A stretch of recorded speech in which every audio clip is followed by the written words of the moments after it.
श्री भगवान उवाच अशोच्यान्नन्वशोचस्त्वं प्रज्ञावादांश्च भाषसे गतासून गता संशूश्च नानुशोचन्ति पंडितः। पदच्छेद।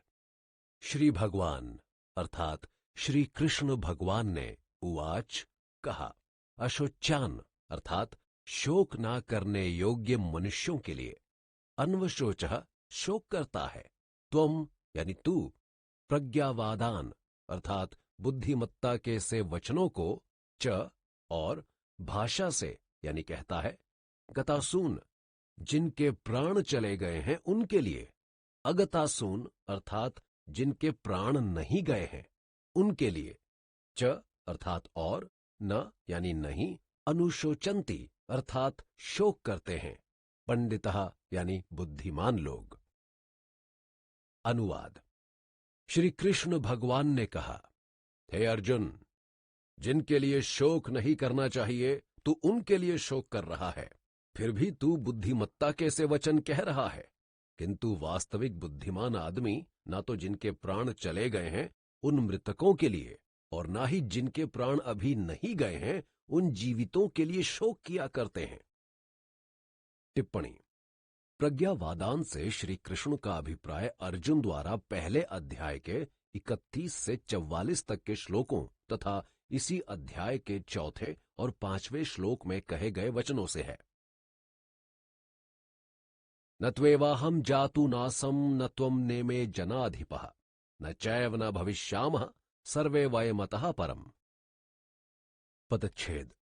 न अर्थात नहीं, तु अर्थात तो, एव ही, अहम यानी मैं, जातु कभी किसी काल में, न यानी नहीं, आसम अर्थात था, न यानी नहीं, त्वम अर्थात तू, न अर्थात नहीं, इमे अर्थात ये, जनाधिपः अर्थात राजा लोग, न अर्थात नहीं, च अर्थात और, एव अर्थात ही, न अर्थात नहीं, भविष्यामः अर्थात होंगे, सर्वे यानी सब, वयम यानी हम, अतः इससे, परम अर्थात आगे।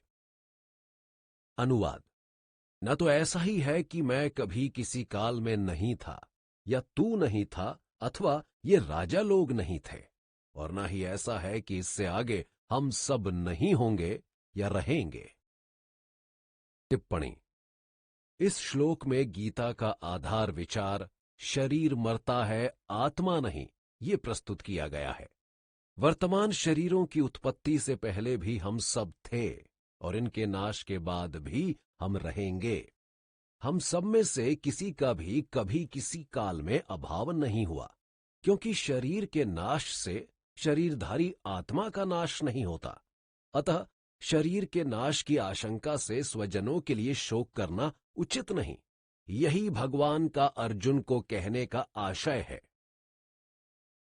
देहिनोऽस्मिन्यथा देहे कौमारम यौवनम जरा तथा देहांतर प्राप्तिर्धीरस्तत्र न मुह्यते। पदच्छेद।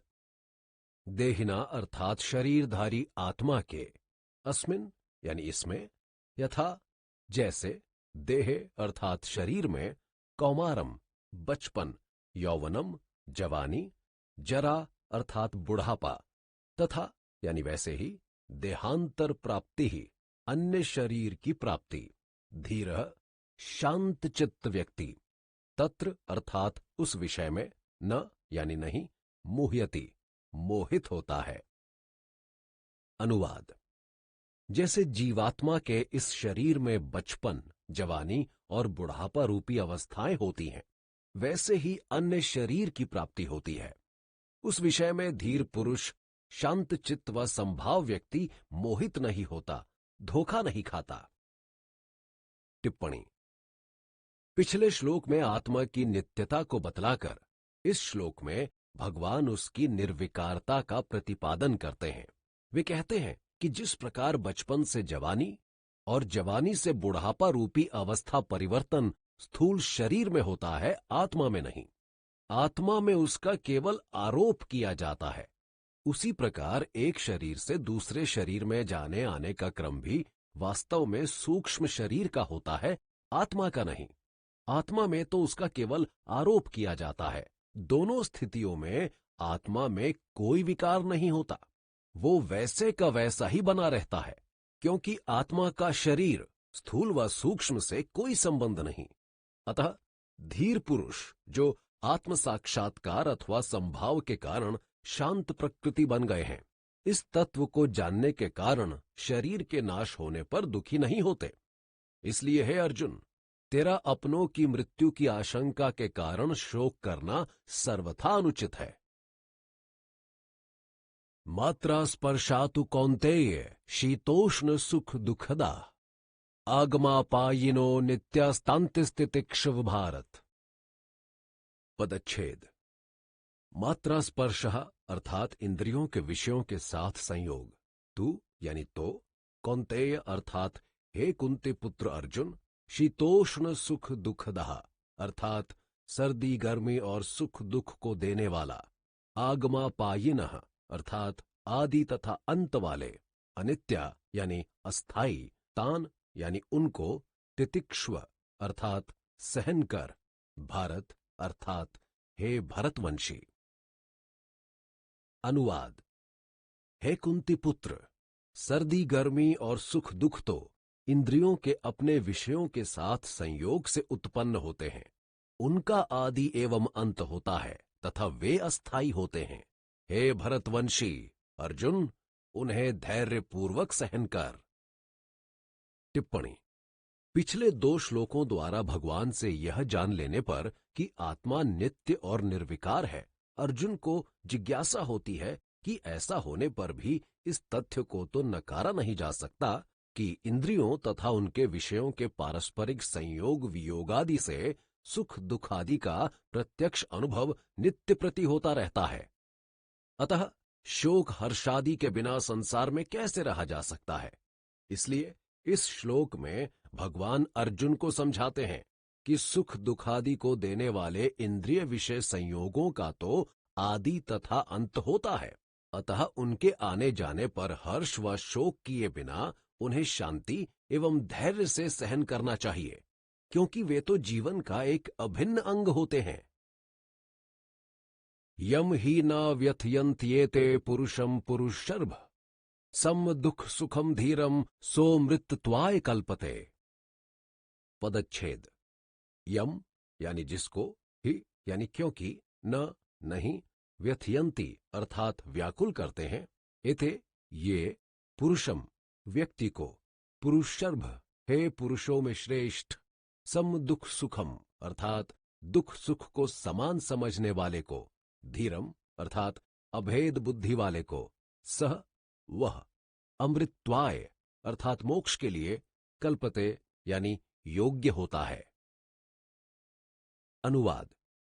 क्योंकि हे पुरुष श्रेष्ठ अर्जुन, दुख सुख को समान समझने वाले और हर्ष शोक आदि द्वंद्वों में अभेद बुद्धि वाले जिस व्यक्ति को ये इंद्रिय विषय संयोग व्याकुल नहीं करते, वह ही मोक्ष के योग्य होता है। टिप्पणी। पिछले श्लोक में अर्जुन से इंद्रियों के विषयों के साथ संयोग को सहन करने के लिए कहा गया था। उसका प्रयोजन बतलाते हुए भगवान यहां कहते हैं कि ऐसा करना मोक्ष के लिए अनिवार्य है, क्योंकि इंद्रियों के उनके विषयों के साथ संयोग वियोग से ही सुख दुख, राग द्वेष, गर्मी सर्दी आदि द्वंद्वों की अनुभूति होती है, जो जीव में अच्छे व बुरे विकार उत्पन्न करती है। अब यदि वह इन विकारों में ही उलझा रहा तो अपने जीवन लक्ष्य ब्रह्म प्राप्ति तक कैसे पहुंच पाएगा। अतः उसके लिए यह नितांत आवश्यक हो जाता है कि वह असीम धैर्य के साथ अनवरत कठोर अभ्यास करता रहे, ताकि ये विकार उसमें उठने ही ना पावें। जब ऐसी स्थिति आ जाएगी कि सांसारिक विषयों के आकर्षण व थपेड़े उसे टस से मस नहीं कर सकेंगे और वह नाना द्वंद्वों में कोई भेद ना समझकर उन सब को समान रूप में देखेगा, तो समझो कि वह मुक्ति पद के लिए तैयार हो चुका है। यह निर्विवाद है कि संसार और ईश्वर दोनों एक साथ साधक में नहीं रह सकते। यदि संसार है तो ईश्वर नहीं, और ईश्वर है तो संसार नहीं। जितना संसार से दूर उतना ईश्वर के पास, और जितना संसार के पास उतना ईश्वर। इसलिए हे अर्जुन, अभ्यास कर और अभ्यास कर और इंद्रियों तथा विषयों के संपर्क से जन्य विकारों को जीतकर अपने गंतव्य मोक्ष की ओर कदम बढ़ा।